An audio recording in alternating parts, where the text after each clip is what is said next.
అసలు ఆమె జీవితం వేరండి. జీవితం అంటే పెళ్లి చేసుకోవాలి, పిల్లల్ని కనాలి, సంపాదించుకోవాలి, ఆలన పాలన చూడాలి.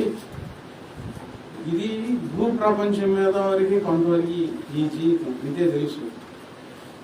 ఈ స్థాయి దాటి మరొక ప్రపంచంలోనికి అడుగుపెట్టి ఈ భూమి మీద ఉన్నప్పుడే ఒక జీవితాన్ని విడిచిపెట్టి మరొక జీవితం కలిగి రేయి మగళ్ళు దేవాలయం విడువక ఉపవాస ప్రార్థనలతో దేవునికి సేవ చేసే జీవితం, అది మరొక జీవితం ఈ భూమి మీద.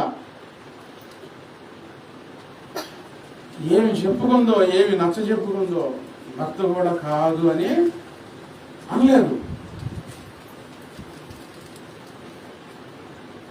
ఎంతమంది ప్రవక్తల గురించి విన్నాం చెప్పండి? ఎంతమంది?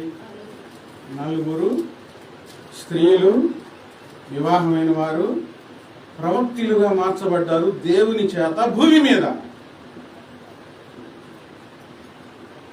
అన్న గురించి ప్రత్యేకంగా విన్నాం.